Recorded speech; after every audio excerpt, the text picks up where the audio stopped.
skeptical statement. The Mind Cemetery, where the paranoia about the paranormal comes to rest. Follow us on Twitter and subscribe to us on Facebook. Also check us out on our website, mindcemetery.com, for show updates and the critically acclaimed Mind Cemetery blog. It's not critically acclaimed, but you should check it out anyway, mindcemetery.com.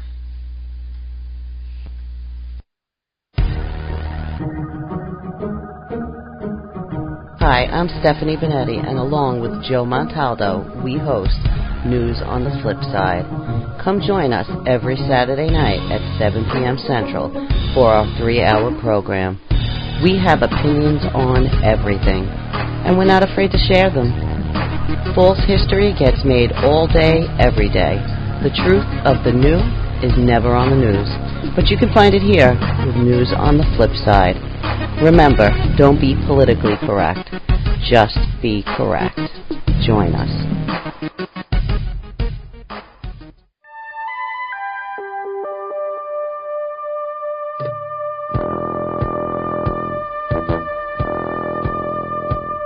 Tune in to UFO Undercover, Wednesdays at 8 p.m. Eastern, with your host, Joe Montaldo, right here on the Paranormal Radio Network.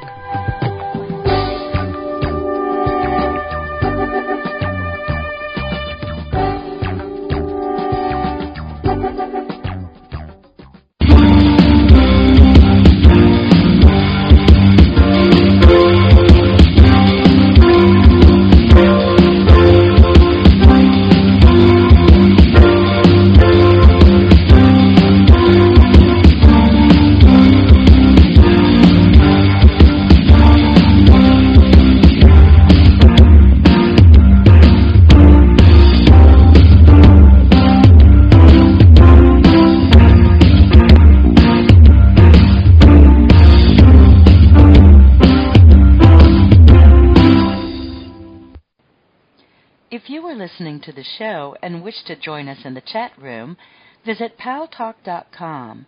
Go to the social issues, select other, and enter the UFO Paranormal Radio Network. Tune in to the Mind Cemetery with your hosts Chip and Nicole every Monday night at 9 p.m. Eastern. Exclusively on the UFO Paranormal Radio Network. We delve into UFOs, abductions, ghosts, aliens, conspiracies, and cryptozoology. And how could you ever forget about those creepy topics you won't hear on your local news? This is where I would insert my obligatory skeptical statement.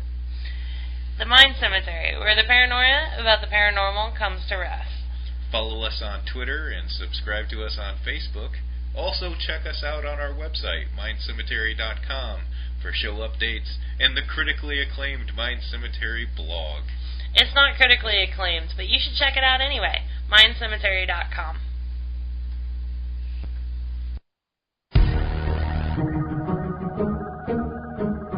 Hi, I'm Stephanie Benetti, and along with Joe Montaldo, we host News on the Flip Side. Come join us every Saturday night at 7 p.m. Central for our 3-hour program. We have opinions on everything, and we're not afraid to share them. False history gets made all day, every day. The truth of the new is never on the news, but you can find it here with News on the Flip Side. Remember, don't be politically correct. Just be correct. Join us.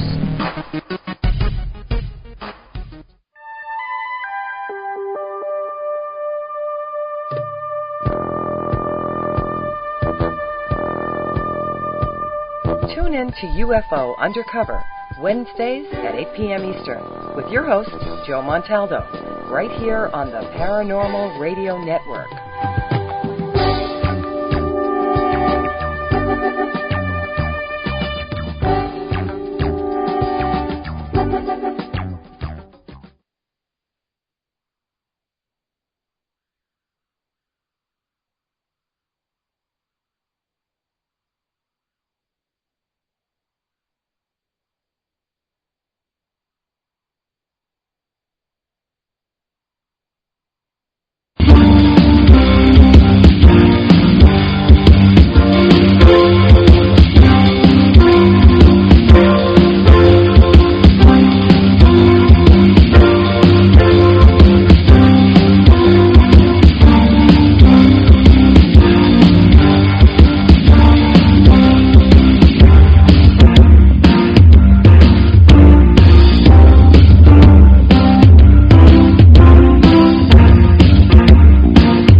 Welcome, everyone, to the January 17th edition of Global Newsmaker Focus with co-hosts Vernell and Patrice.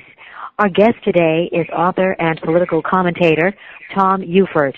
Our program, Global Newsmaker Focus, is broadcast weekly on Saturday nights at 11 p.m. on United Public Radio and UPRN 107.7 FM, New Orleans, Louisiana, and 107.9 FM and 105.3 FM, Henderson, Pass Christian, Mississippi.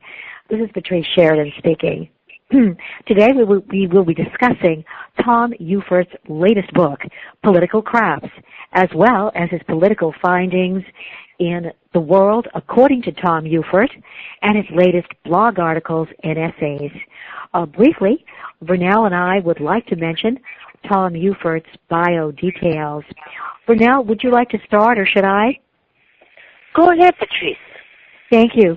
Tom Ufered is an inspirational voice in our troubled times.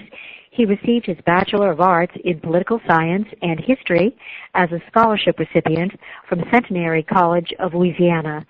Tom is a former Rotary International Graduate Fellow who attended Australian National University in Canberra, ACT, specializing in East Asian political affairs, and was a White House Fellow nominee. He is a former Lyndon Baines Johnson congressional intern and constituency aide for two former United States members of Congress.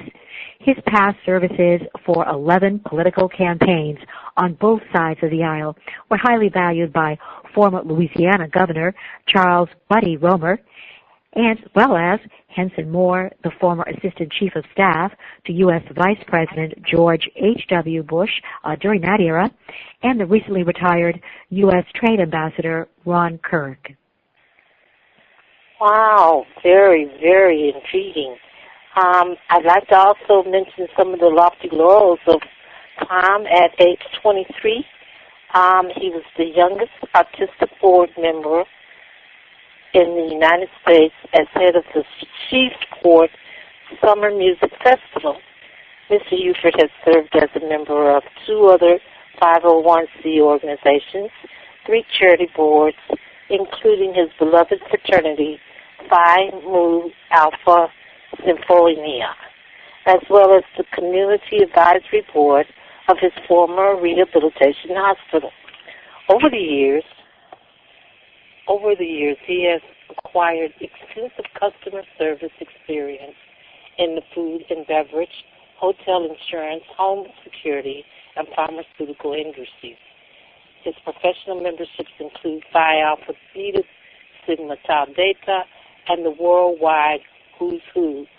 In recent years, he worked tirelessly as a volunteer fundraiser for numerous AIDS charities in his community and served briefly as the community affairs liaison for Legacy Founders Cottage. Tom Ufered is a native of Louisiana, now residing in Texas.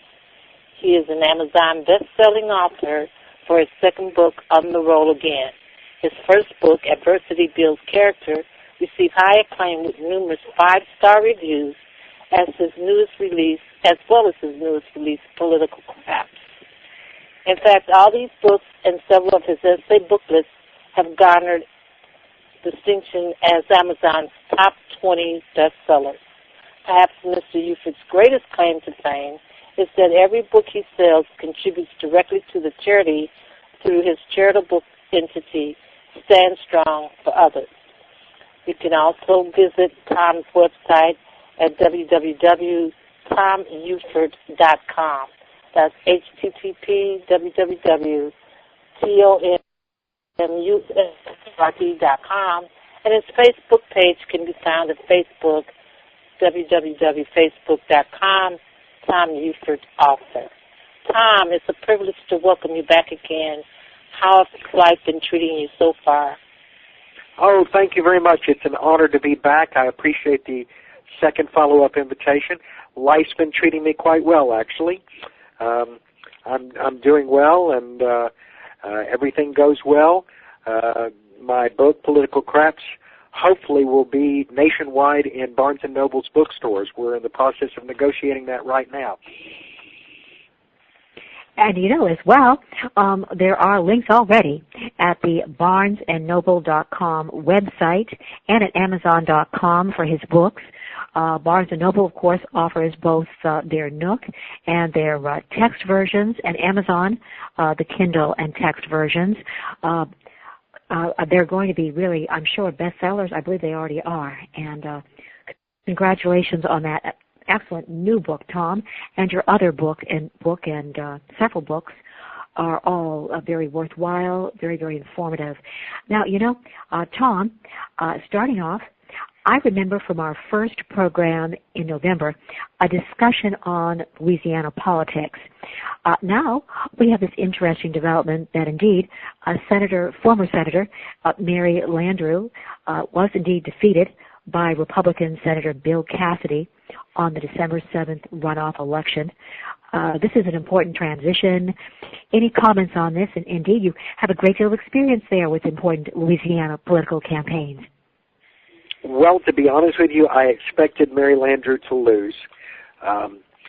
In the runoff, or prior to the runoff, in the general election, she had a significant number of Republican opponents, and combined, their percentages of the vote would have easily assured her defeat. And then when they brought up the vote regarding the Keystone Pipeline, and they were trying to push that through, it really portrayed her as bowing to political pressure and trying to get the vote through for political means. So that didn't really set well for her campaign. I'm not surprised. And that just contributes to the Republican successes from the midterm elections. They gained 9 Senate seats, and it's an astounding victory for the Republicans, but only time will tell if it will make any changes. Wow. Well, without further ado, I'd also like to extend a very, very happy New Year to you. It is wonderful that you were able to join us again. And that being said, and sort of piggybacking on your previous statement there, it's almost time for the State of the Union address. Are there any principles or thoughts or suggestions, comments, anything you'd like to say regarding the upcoming address and what you'd like to hear or don't want to hear? Well, I honestly anticipate the President is going to stick to his guns. He's made it quite clear. I mean, even merely days after the midterm elections, both he and the new Republican leadership in the House and the Senate were drawing their lines in the sand. So, unfortunately, I'm afraid we're going to continue with gridlock in Congress. And, in fact, I may be re-releasing, hopefully we'll get the print, perhaps a second edition of Political Craps out with the subtitle, 2 More Years, because it seems like that's exactly what we're going to have. And part of that problem is because there wasn't enough voter turnout at the midterms, I think, to dramatically influence the election. Now, the Republicans had some major victories, without a doubt. But unfortunately, only 1/3 of those registered voters actually turned out to vote. So they can't honestly claim that this was a change election or that they have a referendum against Democratic or Obama policies. And I expect the President is going to, in his State of the Union on Tuesday, is going to seriously point to a wish list for the remaining 2 years of his legacy. That's important. And I think for the sake of his party, he's going to try and set things up for the 2016 election.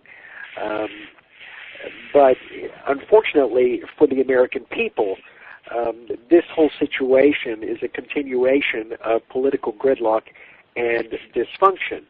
I mean, the Republicans have already set out with their votes this week on the Keystone Pipeline. There are questions about Obamacare going before the Supreme Court in March. All of these things are going to continue, and the American people are going to sit back and they're going to wrangle their hands and they're going to go, it's the same old story. It's more political craps. And unfortunately, I don't think that we're going to see any major changes until the 2016 presidential election. And that's the reason I encourage my fellow voters, if you really want to see what the president's talking about on Tuesday night, you need to go to whitehouse.gov/SOTU. And at that website, they will have graphs and statistics pointing to exactly what the president is talking about. And the only reason I say this is because my book, Political Craps, was specifically written, and the theme is get informed and get involved. So the American voters, if they really want to know the statistics behind what the president's talking about on Tuesday night, go to that website and you'll see the statistics and the charts that he is using to back up his statements.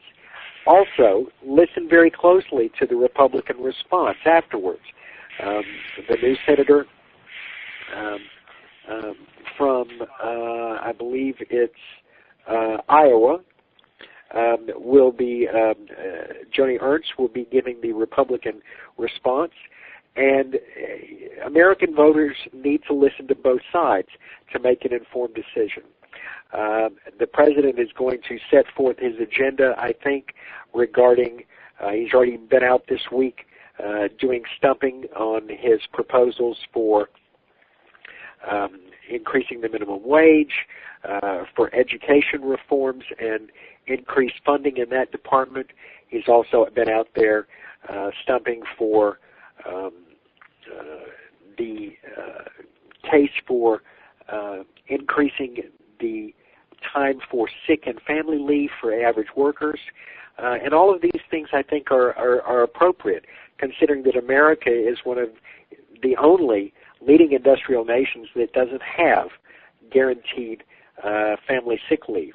And that's deplorable in my opinion. So I think those are a lot of the things we're going to see. He's also going to be talking about terrorism and security. Just yesterday he met with British Prime Minister David Cameron, discussing the need for increased cooperation between us and the British and our other allies regarding Internet security. And this is something that advisors and experts have been calling for some time. And when you consider that the United States is the leading country in the world that is more dependent on Internet infrastructure protection, it makes us extremely vulnerable. And the fact that our infrastructure is not as protected as it should be, this is long overdue. So I'm glad that that's being addressed. Very informative information. Thank you for that website information again. I'd like you to mention it. Prior to that, I'd like to ask you one quick question, and then I'll relieve myself to my co-host, Patrice. But you mentioned his legacies and how he would like to just kind of end it with rounding out some of them. To date, what do you anticipate, or would you like to comment on what you think his most important legacy would have been during this term? For the president? Yes. Well, regardless of how you feel about it, Obamacare is certainly his single largest headline piece of legislation. And though I have serious questions about the way it may have been railroaded through Congress, leaving gaps and holes that now are needing to be fixed, it has certainly brought the United States along up to standard of par with the rest of the industrialized world regarding universal health insurance coverage, and that needed to be done. Although I think the Democrats and the president could have done a better job at drafting the law so that there weren't as many gaps and holes as you know, were unveiled as they began to roll out the project. I think the other thing that the president has really done, his legacy of trying to wipe out Al-Qaeda's leadership. I mean, he did go after Osama bin Laden and get him. And there are some serious questions regarding whether or not that has been successful. So I think on those two fronts, the president has done extremely well. I would also offer the fact that the president has successfully brought the country's economy back. I mean, we have 54 months of straight job creation. The unemployment rate is now below 6%. Now, granted, that does not address the number of people who have been forced to part-time employment or have been forced out of the employment search process, and I think that's something that still needs to be addressed. But to be honest with you, Congress is as much fault there as anybody. Congress has not put forth a jobs creation proposal in a number of years, and that's why the American people elected them. And when you see the recent polls, there is still a large number of the American population that is not feeling this economic recovery. And that is something that the president is going to have to work with Congress, and Congress is going to have to work with him to address. Otherwise, they will continue to have deplorable public favorability because they're not doing the job that the American people sent them there for. Great information. Excellent points. Thank you for now. You know, Tom, I wanted again to mention to our audience your latest book, Political Craps, and indeed, it very strongly advised the concepts that it advocates an informed and proactive citizenry aware of the important issues and their significance. The voters indeed do want their problems and concerns effectively addressed by their legislators and public officials, despite a somewhat less than stellar turnout by voters in the November 4th elections. But, Tom, the historic victory of Republicans in the November election did indicate the voters wanted a change in the current status quo. Do you think that Speaker John Boehner can effectively oversee the effective passage in a bipartisan manner of legislation that addresses the country's needs? He's certainly a brilliant statesman, but we're really going to need the passage of several bills here to turn the country around. I totally agree. There is a definite need for bipartisanship, and I don't know that Speaker Boehner is going to have the influence or the power to accomplish that. The fact that 25 members of his own caucus, with 3 different opponents, tried to unseat him or at least force the vote for Speaker of the House to a second ballot, indicates that there is a strong dissension within the Republican caucus within the House. Likewise, there's going to be a conflict between Boehner's caucus in the House and Mitch McConnell's Senate caucus in the Senate. And I think there's going to be a strong battle between these two figures, McConnell and Boehner, over the proper direction and leadership of the Republican-controlled Congress. And their fringe factions within the Republican Party, this battle between the establishment Republicans and the quote-unquote Tea Party wings of the party have not been settled yet. And I don't know that this debate and this civil war within the Republican Party bodes well for passage of comprehensive and solutionary legislation that the country desperately needs. We desperately need legislation for job creation. There definitely needs to be comprehensive immigration reform. There definitely needs, Congress still has not addressed the president's, they're not fulfilling their constitutional obligations of the War Powers Act regarding the president's use of military troops in a foreign conflict, regarding returning troops to Iraq. and this is going to be an ongoing debate. And I don't know that John Boehner has got the power and the influence that the speakership once had over control of his caucus. And this battle to unseat him, though it was unsuccessful, it definitely demonstrates. I mean, this was the largest number of anti-incumbent votes for Speaker of the House in over 70 years.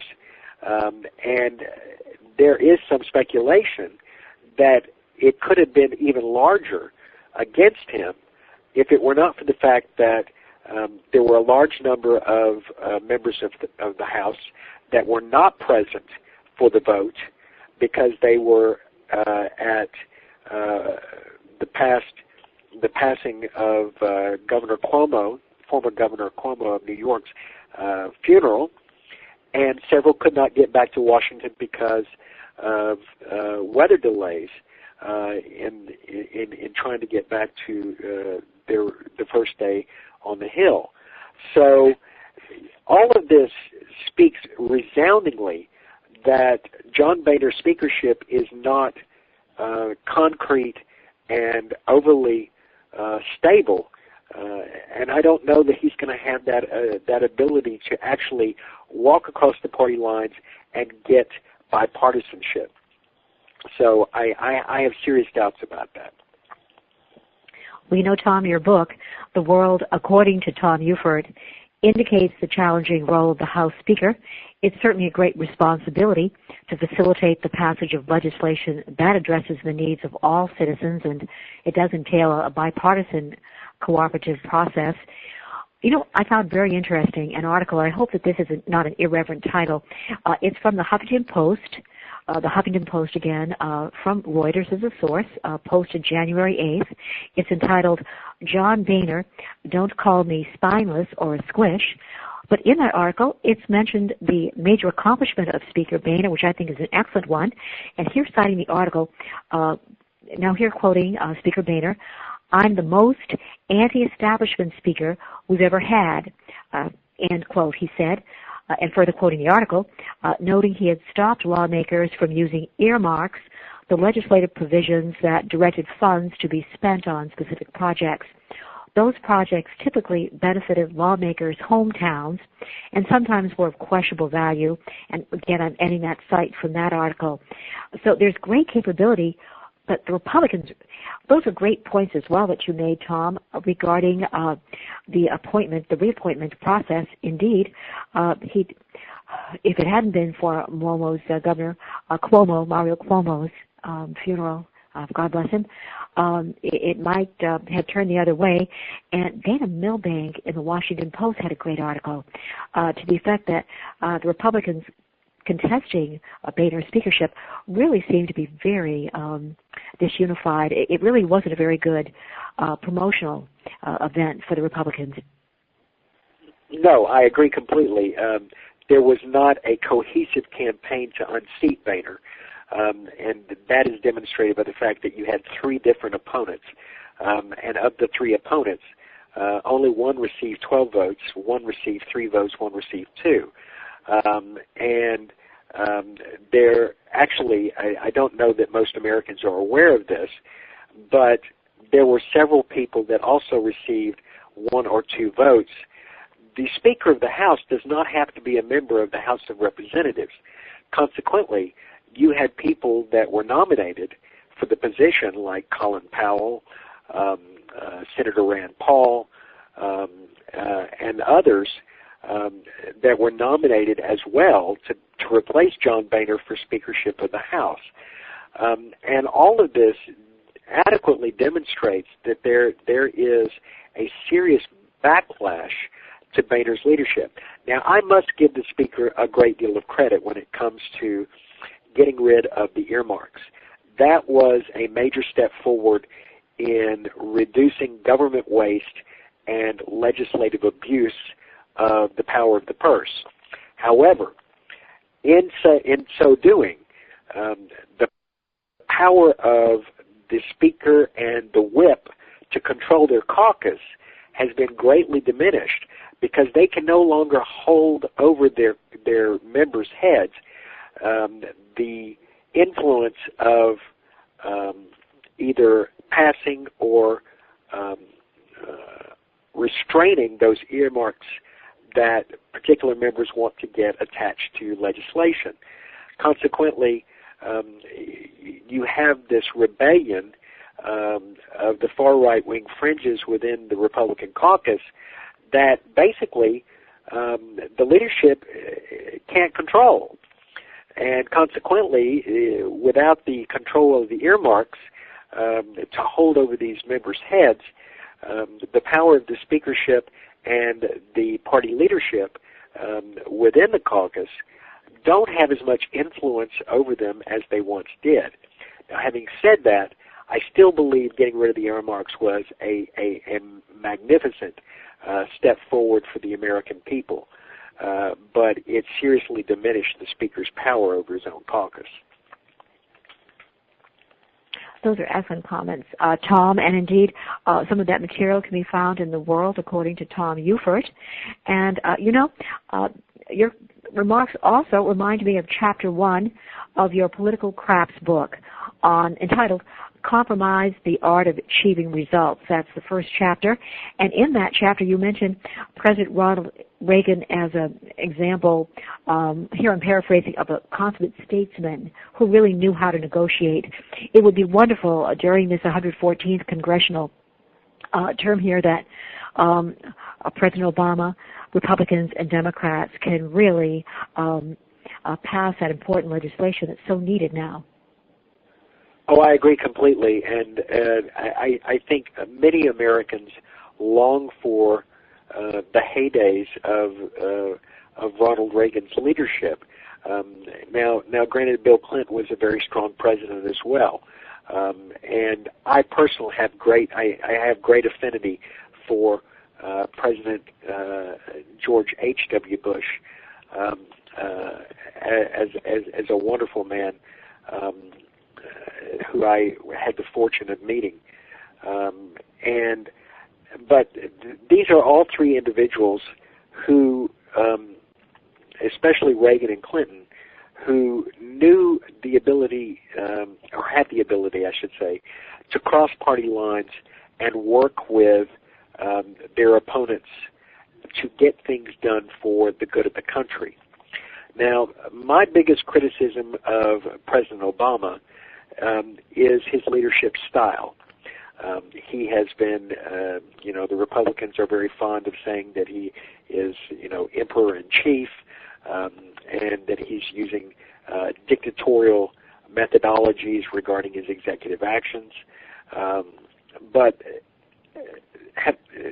that's aside. President Obama has not made a great deal of effort in meeting regularly with congressional leadership. He's not made a great deal of effort in building the rapport and the camaraderie that is personal and is, I think, a key requirement for being able to pick up the phone and saying, look, let's talk these things out. And vice versa, the Republicans have not made the effort really to reach out to him as well. They don't trust him. So you've got this personal animosity that has really created a massive gap in the ability of our government to function properly, and that's part of the problem. And the American voters, I think, the ones that actually did go vote in the midterm elections, they thought, I think, that if one party controlled both houses of Congress, that this would rectify part of that problem. Unfortunately, as we saw within 48 hours after the election, both sides dug their heels in, and the president is going to be concerned with his legacy and is going to be concerned with building up his party for the 2016 election and is digging in his heels, whereas the Republican leadership, represented by Boehner and McConnell, are digging in their heels as well, and both of these sides are having to deal with internal strife within the party structure. The Republicans are having to deal with the establishment versus the Tea Party fringes of the right wing. And in the Democratic Party, you have the more liberal factions trying to gain control and influence policy, as represented in individuals like Elizabeth Warren or Bernie Sanders, who think that the party is straying from its principles and is not being as progressive as it should be. And consequently, these internal civil wars in both parties seriously inflict,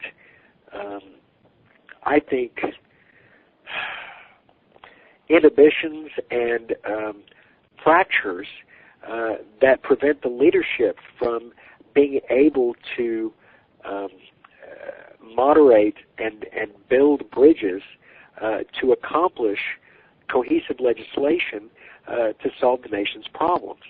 And the problem that the American voter is going to have to deal with in 2016 is, who do they pick that is going to have a vision for the future that can cross party lines and unite opposing viewpoints and perspectives for the sake of the good of the country. We need leaders. We no longer need career politicians who are more concerned about their jobs than helping the American people get their jobs. Indeed, Tom. And you know, in your book, The World According to Tom Ufererd, you have some very interesting suggestions as to that possible team for the 2016 presidential election. And now let me see here. For the Republicans, you believe that the choice would probably be, or could be, former Governor Jeb Bush of Florida as the presidential candidate, and as vice presidential, Senator Marco Rubio of Florida, or Senator Rand Paul of Kentucky. Do you still feel that way regarding possible top Republican contenders for that position? Well, I do, and you know, I was very reassured, and it was a vote of affirmation for me and my book when Jeb Bush declared that he was setting up his exploratory committee in late December. I was sitting back and I was smiling, going, "See, I know what I'm talking about." Now, as far as Marco Rubio being his vice presidential candidate, that's probably not going to happen. I threw Marco Rubio's name in there because he is one of the young Turks within the Republican Party. But I doubt seriously, since both of them are from Florida, that would go over very well with the American voter. However, Rand Paul, I think, is a serious possibility for his vice presidential candidate. And now, in the last several weeks, you've had this resurgence of Mitt Romney saying that he is also still looking at running for president. Now, to be honest with you, I don't know how well that's going to go over. You're already seeing backlash. Governor Scott Walker has already said that, Mitt Romney's a fine man and everything, but he's had his time, and we need to look to the future. We don't need to look to the past. And I honestly think that this internal struggle war within the GOP is going to come out, I think, vociferously during the primary process. The Republican National Committee just this past week released the fact that the Republican National Convention is going to be in July. They also are trying to restrain and control the process. They're not going to have as many debates as they did last time, which in my opinion was an absolute fiasco. The American voter became so fatigued and beleaguered with, God, here's another debate, that it didn't serve the Republican Party very well. And so I think, under Reince Priebus, they're making the smart move of limiting the number of debates. I think Jeb Bush is still going to be a leading front runner, but you've still got the wings of the party out there, and I found very interesting that one of the leading political campaign experts, his name is Sabato, and his interesting point. I'm looking at his things to watch, and he lists Jeb Bush in the first tier as the nominal front runner. However, he lists in his second tier Mitt Romney, Rand Paul, Scott Walker, and Chris Christie. But then following right up behind are Ted Cruz, Mike Huckabee, and Ben Carson, as well as Marco Rubio, John Kasich, Rick Snyder, Bobby Jindal, Rick Perry, Rick Santorum, and then possibly Mike Pence, Carly Fiorina, and Lindsey Graham, as well as John Bolton. Now, what this basically demonstrates is the Republican Party has an extensive bench of potential candidates, which is going to play out well during the primary season because it will give the American voters a chance to seriously observe and synthesize whether or not the Republican Party can give a concrete and precise vision for the future. And the primary process this coming election, I think, is going to be enlightening, and it's going to be a cleansing of the Republican Party. Interesting comments, very interesting. Tom, regarding Governor Chris Christie of New Jersey, now that he has been found not guilty legally of any improper action regarding that Washington Bridge controversy, is he free to be a very serious, at least vice presidential candidate? Well, now the question I have is I don't know that Chris Christie would accept vice president. His personality doesn't strike me as the type that would, I don't want to say, lower his expectations, but he doesn't strike me as the type that would back down to being to accepting a vice presidential run. Now, you're granted. I'll grant you the Bridgegate scandal has played itself out, and both the federal and state investigations clearly indicated that the governor was not aware of and had no hand in that whole scandalous ordeal. However, Chris Christie does have still some problems. First off, he has that bullying reputation, and granted, anybody who studies New Jersey politics, and Christie will be the first to tell you, knows that politics is no easy game, and especially in New Jersey. But the questions of still will arise during the election and during the primary process. Okay, he had no hand in the actual development of the scandal, but he had an out-of-control staff, which does not bode well for him, because if he wasn't in control of his staff, how can the American people expect him to be in control of the federal government if he's president? Plus, the economy under him as governor, their credit rating has been downgraded 8 times while he's been governor. So that doesn't speak very highly of him economically.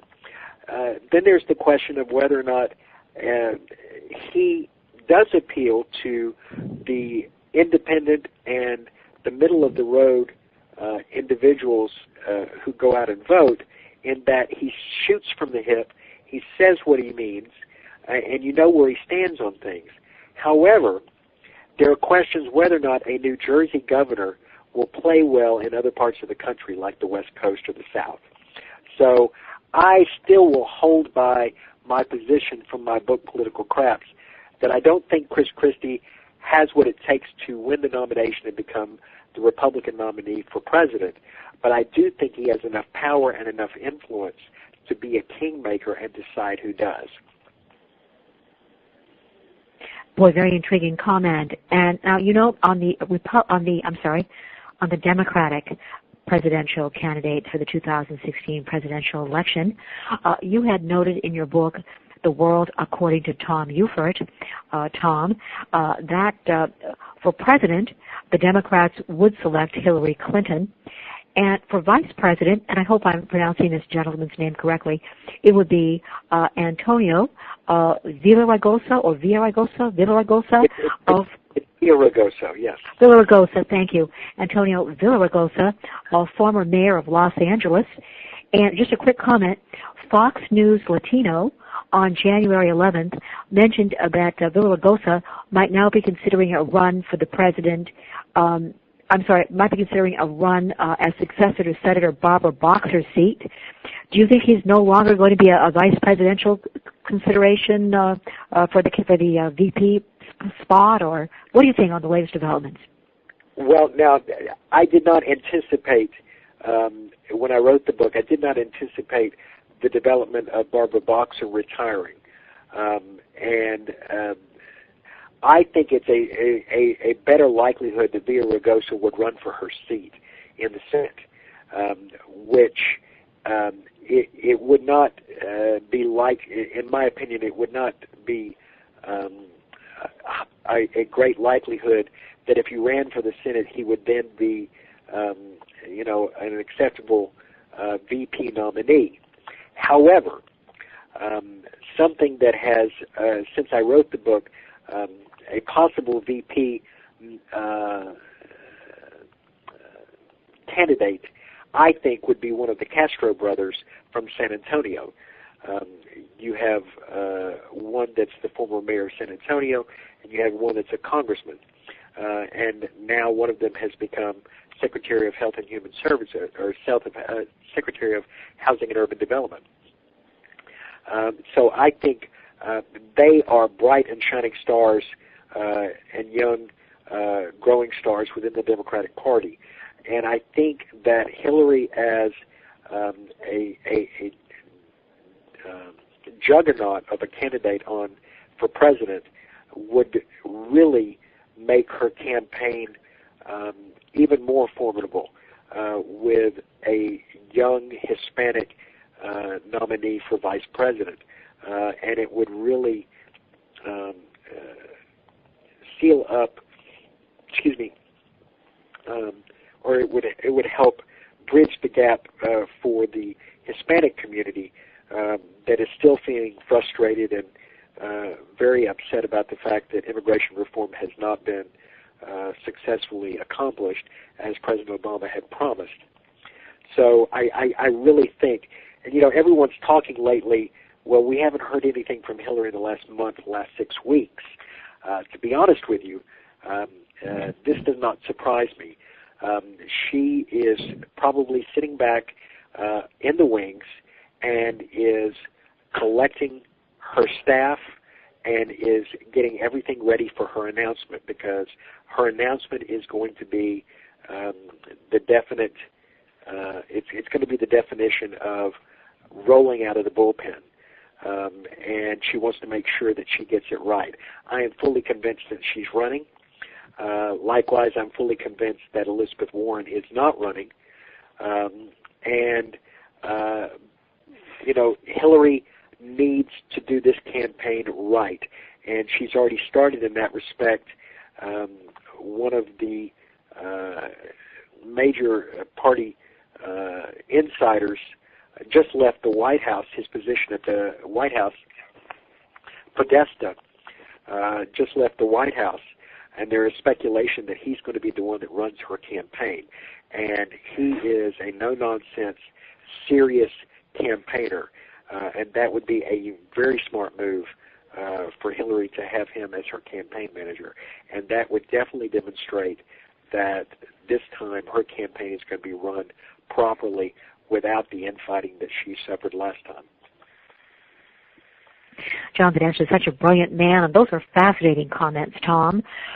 Quick comment here. Of course, granted, Hillary, per her credentials, is she's a brilliant woman, a wonderful legal mind, a legal professor. She certainly had all the credentials for Secretary of State to grace that office. But yes. One comment, many people are still very concerned about Benghazi. Will the Benghazi incident have a tremendously negative aftermath if she chooses to run?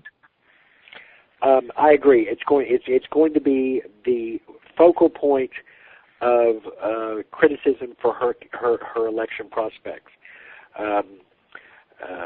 And she has not, in my opinion, fully answered her role in that situation.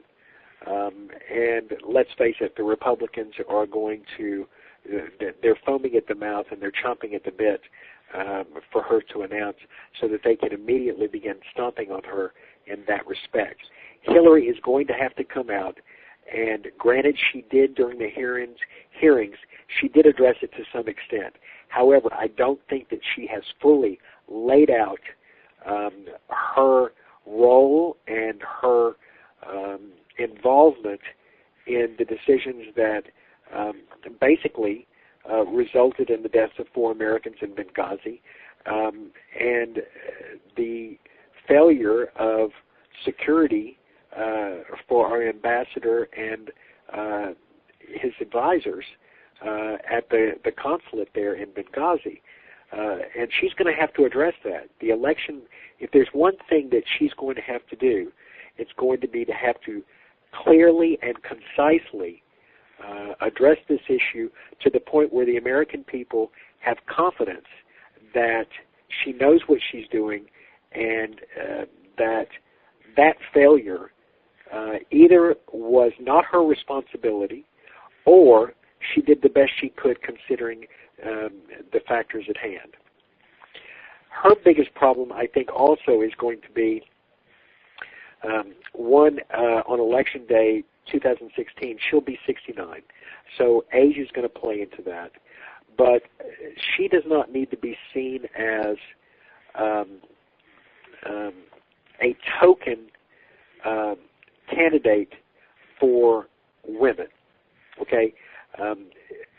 There are serious criticisms that President Obama was seen as a token candidate for the African American community and has failed to live up to their expectations. Hillary does not want to fall into that same quagmire. Yes, if she wins, she'll be the first woman president in American history, which I think is long past due and coming. And if there's anybody on the political spectrum that could fill those wonderful shoes, Hillary would definitely be it. But she's going to have to run a campaign that stresses her qualifications, her talents, and her abilities, other than the fact that she is a woman and that women are automatically going to vote for her. Because I can tell you that the polls are already indicating that Republican women are not going to cross party lines just because she has the possibility of being the first woman president. Well, thank you for that information. And, you know, Tom, I know much has been made of Senator Elizabeth Warren of Massachusetts, that brilliant Harvard Law School professor, certainly a very gifted woman as well. But you think now that she probably won't be selected as a presidential candidate. And I suppose as a VP candidate, 2 women on the same ticket, what do you think? Of course, we've had so many all-male tickets for president and vice president in history. Do you think that might be a possibility she could be chosen as the VP in the VP slot? I don't know that she would accept it. I don't know that Hillary would offer it. I think that would be too much for the American people to swallow at one time. Mm-hmm. I thought so too. Mm-hmm. I don't know that you know, 2 women running for president and vice president, I don't have a problem with. But as far as the general American electorate, that may be pushing the envelope too far. No, thank you for your response on that. And, Tom, I wanted to mention to our audience that your website, again at www.tomufererd.com, has a blog featuring essays and articles on current topics. And your latest blog article, written by you and posted January 10th, is entitled Viva la Charlie Hebdo, Viva la Liberté, Recent French Terrorist Attacks Pose Major Lessons for Reevaluation of Western Approaches to Deal with Extremists. And, we also have new news coming. On January 14th, Fox News had an article that Al-Qaeda of Yemen announced responsibility for the Charlie Hebdo massacre. And per the Fox News article, quoting, Nasir al-Ansi, a top commander of Al-Qaeda in the Arabian Peninsula, or AQAP, as the branch is known, appeared in an 11-minute internet video posted Wednesday saying that the massacre was in vengeance for the Prophet, end quote. And, you have some wonderful words in that article. If I could just quote you directly here, Tom, in your article, you note, this is per your article, extremist terrorist acts like these strike at the very core democratic principles of freedom of expression, the freedom of the press, and democracy's unbroken belief that regardless of your political, cultural, or religious sentiments, any sacred cow that excuses murder in the name of God, whatever God you believe in, should be criticized and condemned. Again, quoting from Tom Ufered's article, that's really marvelously expressed. Thank you, and I believe that very strongly. Any individual that claims that they are killing, maiming, and destroying in the name of God, in my opinion, are blasphemous, because God, in the Ten Commandments, He says, "Thou shalt not kill," and Jesus Christ Himself said, "Turn the other cheek." These are individuals that have corrupted the beautiful religion, Muslim religion, Islam, and they've corrupted it for their own totalitarian means, and they are not in any way a positive reflection of the 1.6 billion Muslims in this world. And I think the world needs to come out and very strongly condemn them. They are not speaking for God. And I loved it with the demonstration of unity in Paris a week ago, when all of the, there were 3.4 million people that marched in Paris. The 43 world leaders, regrettably, the U.S. was not as represented as I thought they should be, and I think the White House made a serious mistake there for the optics, but that's my opinion. But it was a resounding demonstration of the French people and the people of Europe standing up to these lunatics, saying, "We will not be deterred." And anybody who kills in the name of God is committing a sin, in my opinion, and I believe that very strongly. I'm Roman Catholic, and when you study the history of the Catholic Church, yes, Christianity has had its problems in the past. We've done the same thing. And I loved the comparison that I heard earlier this week of someone was comparing ISIS with the KKK. And I thought, what an interesting comparison. And they said, well, no, think about it. The KKK, they dressed in hoods to cover their faces. They killed, they maimed, they terrorized, and they did it in the name of God. And he said, "What? There's no difference than ISIS." And I thought, what an interesting comparison. And I don't know that I disagree with it completely, because these are religious fanatics who are corrupting the name of the Prophet Muhammad and the Quran for their own agendas. And it has nothing to do with God. These are criminals, these are thugs, and the rest of the world needs to stand up and fight them. And I don't know that we're doing enough. I have questioned. They have been very successful, ISIS especially, has been very successful with their propaganda campaign on social media, with their almost Hollywood-esque videos. And I'm questioning why the United States and the West have not been more proactive in fighting that with the capabilities that we have to do the same thing. Why have there not been more videos of moderate Muslim clerics and people of all faiths joining together, standing up and saying, you will not defeat us. We do not believe what you are doing.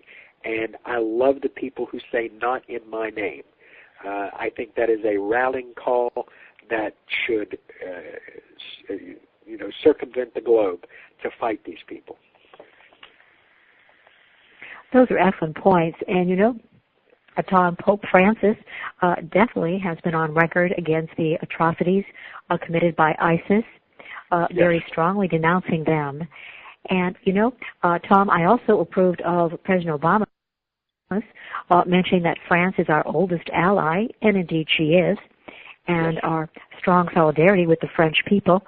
And indeed, those are very strong points you make in your article, that ISIS and others of the terrorist groups are masterful utilizers of the power of the media, and we should be using our power of the media to advocate the total horror, the total insanity of the ISIS concepts and their agenda.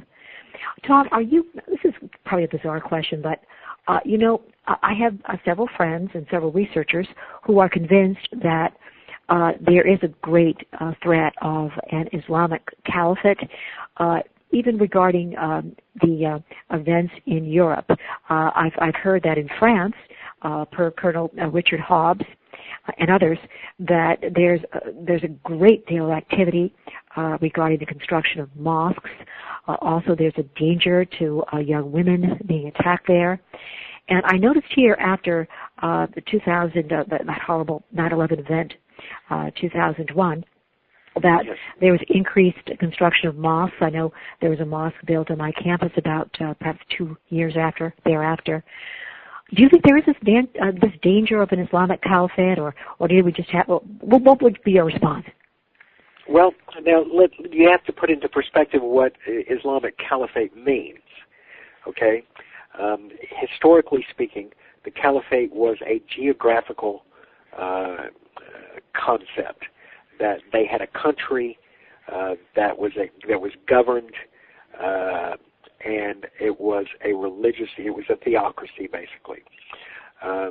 So as far as that having relevance regarding more mosques being built in Europe or here in the United States or anywhere else in the world, I don't know that actually relates to the caliphate as ISIS is trying to portray it. Now, my opinion is this. We in America had believed in freedom of religion. Our founding fathers came from Europe because they did not want to be controlled by the Church of England or by the Catholic Church. They wanted to profess their faith and they wanted to practice their religious beliefs freely. And for that reason, this country has a separation of church and state. We do not have a declared national religion, and we even defend those who do not believe in God. They have their rights to believe in that. On that same trend and that same philosophy,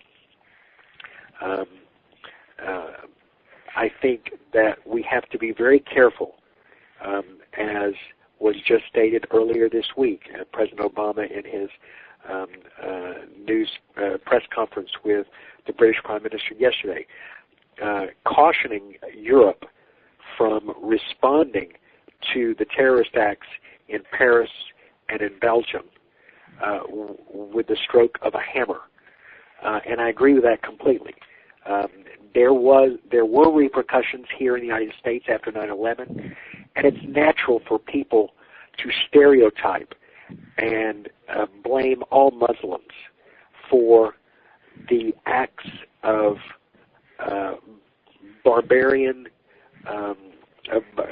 barbarism by a select few. But we have to remember that the majority of Muslims are good, honest people who do not believe and do not exercise the same acts and beliefs of these select few who are trying to. I think it is more of a cultural revolution than it is a religious or a political revolution. They're trying to change things to a way of living that they believe in. But, part of the problem in France, France has the largest Muslim population of any country in Europe. And part of the problem is that a lot of their immigrants have come from North Africa, and they profess the Muslim belief, but they have been sort of segregated into suburbs or into areas of the country that do not give them free access to the other rights and privileges of normal Frenchmen. Now, look, everywhere in the world right now, we're discussing immigration, and we have this controversy and this debate that borders on xenophobia, the fear of foreigners, and we're experiencing that here. People coming across that southern border, and it's a natural fear and tendency to react this way. However, we need to step back, take a deep breath, and we need to remember that this is a nation of immigrants, and immigration is what built this country, and we should be proud of that fact. Likewise, in France is now going to have to deal with, like many of the other European countries, they're going to have to deal with this burgeoning immigration population that feels disenfranchised, they feel isolated, and they are prime targets for reactionary terrorism that they have equal access to on the Internet. And young people, I'm very concerned about how this affects young people around the world that are searching for meaning in the world. They're searching for their place to make a difference. And unfortunately, ISIS and terroristic organizations like they and Al-Qaeda are looking down the road strategically of influencing future generations to their beliefs. And we have to fight them and reassure young people that, yes, you can make a difference, but this is not the way to go. Tom, thank you very much for those thoughtful words. This brought me back to a course I had, 2 courses on international law, actually more than that, but the professor describing the different legal systems of the world mentioned Sharia law. Some of these very hardline Islamic groups, such as ISIS, are promoting that really only Sharia law is valid. do you think that the legal community, too, is going to be in an uproar, that some people are stating that the entire globe should be ruled by Sharia law? Or do you think there'll be more investigation into the Sharia law itself? To me, I'm hoping that legal experts around the world will get together and have really a very strong legal dialogue on the development of ISIS and other groups and just the evolution of Islam itself. Oh, I agree completely, Patrice. There needs to be more public debate and more public discussion. We, as human beings, tend to fear what we do not understand.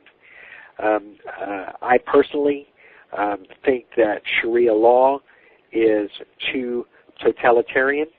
It is too harsh, and it is not really. It is adverse to the democratic principles and beliefs that I so vigorously espouse. And I think that the world is coming to a point where we're seeing hypocrisy in the world, okay? You have the country of Saudi Arabia that condemned the attacks in Paris. They are against ISIS. They are against Al-Qaeda. And yet, they have strict prohibitions against women driving. They have strict social protocols against women appearing in public without being escorted by a man or wearing traditional Muslim clothing that covers them from head to toe. And you have other countries like Pakistan, where, like the young girl, God bless her, she is an inspiration, and I can't remember her name. But they tried to assassinate her, and she has come back. She won the Nobel Peace Prize. She came back, and she defied them, and she stands for the rights of girls to receive equal education in her country. These are problems that a lot of these Muslim countries are having to deal with. Too often the United States, for strategic and security reasons, is accused of hypocrisy, and in some cases rightfully so. So we have to decide what we believe in, what we stand for, and how far we're going to take that. And this goes back to my assertions in my books, in my writings, that we need strong leaders who are willing to say what needs to be said, are willing to do what needs to be done, and are not concerned for their own political well-being. They need to do what's right for the sake of it being right. Beautifully expressed. And you know, Tom, I just Googled now the name of that lady, and in fact, there's a very recent article regarding the matter. Pardon me. This is the website, www.laprensa, LAPRENSA.com, and it was posted on January 15th. Let me see. I'm trying to find an author here. Well, it's entitled Malala's Attackers to be tried by... Thank you. To be tried by Pakistan military court. Malala Yousafzai, or Yousafzai. And just quoting the article from Islamabad from this January 15th, 10 suspected terrorists accused of trying to kill Nobel Peace Prize winner Malala Yousafzai will be transferred to one of Pakistan's military courts set up after the bloody massacre of dozens of children at a school in the city of Peshawar in the northwest of the country, end quote. So thank you, and thank you for bringing that up. I'm so glad I had my little laptop here to Google it. And, I am too. Thank you. Well, you know, Tom, I wanted to mention just how much I've enjoyed reading Political Craps. I can't wait for the second edition. The first is absolutely wonderful at the Barnes & Noble and the Amazon.com websites, as well as your website. And, before we go, I again wanted to mention the wonderful points made in the book, The World According to Tom Ufererd. As an older person, I've really appreciated you're mentioning some of the political information regarding past administrations.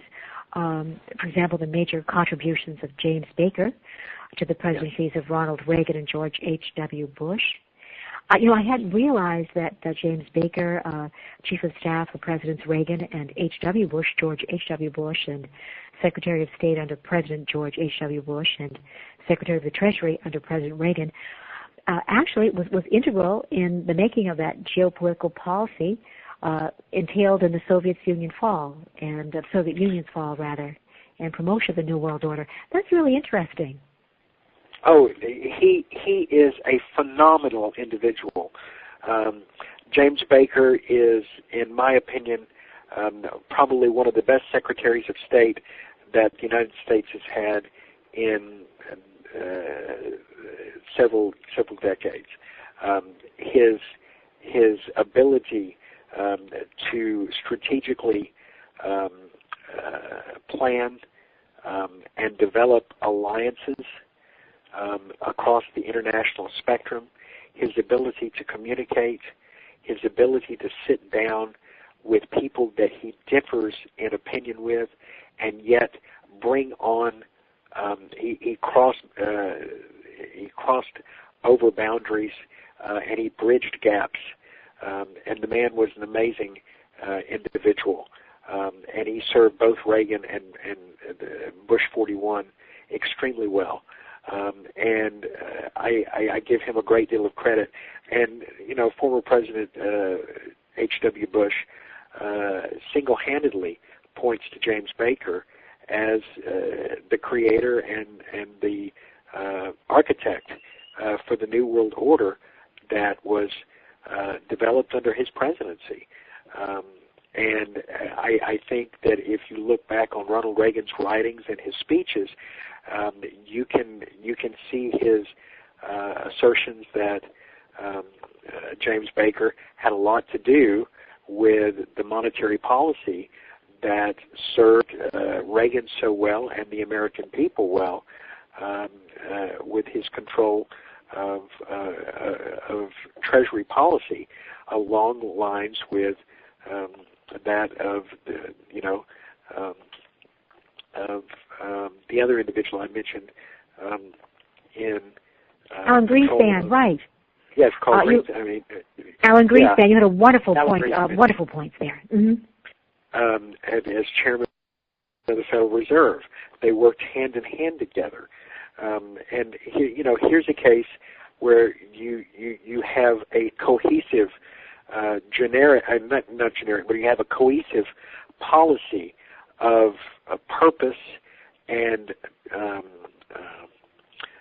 strategic planning that serves the country and the world for good. And I think they did an excellent job in that respect. And we're lacking that right now. And the American people are searching for that renewed vision of the future. Very important points. And, I want to thank you so for this very informative discussion. Now, Vernell and Tom, I'd like you to make your points here. Tom, I can't wait to get you back as a return guest. I always learn so much whenever I discuss these matters with you. Vernell. Yes, I'm still here. I enjoyed this program so much. I'm just like riveted waiting for all of his responses because he's better than CNN. I mean, he just brings it to focus for everyone to really relate and get involved. Y'all are very kind. Thank you. I will make a plug. My marketing team and I are getting ready. Hopefully, in the next 4 to 6 weeks, we'll be releasing a new ebook. It's called Tom's Take, and it's going to be putting a lot of my blog articles along with several of my radio broadcasts together into one book. My PR guy, Nick Wales, and I were discussing that this morning. So keep an eye out for that as well. Will do. Well, Tom, I can't thank y'all enough. This has been a delight. I always enjoy coming on your program. You ask wonderful, in-depth questions, and you're so well prepared. And it really makes my job a lot easier, and I appreciate that. We so appreciate your being our guest. We definitely hope you'll consider being a return guest. Again, a very informative discussion today. Also, to our listeners, our guest website can be found at tomufererd.com. He also has a Facebook page at facebook.com/Tom Ufererd author. Also, Tom's latest book, Political Craps, can be found at Barnes & Noble and Amazon.com in both text and Kindle and Nook versions. Also, all Tom's books can be found at Amazon.com. Very well worth the read. Now, again, wonderful day there to you, Tom Vernell, and thanks to Joe Montaldo, who is taping the program right now for rebroadcast tonight at 11 p.m. Eastern. And to our listeners, thank you so very much for joining us, and have a great weekend.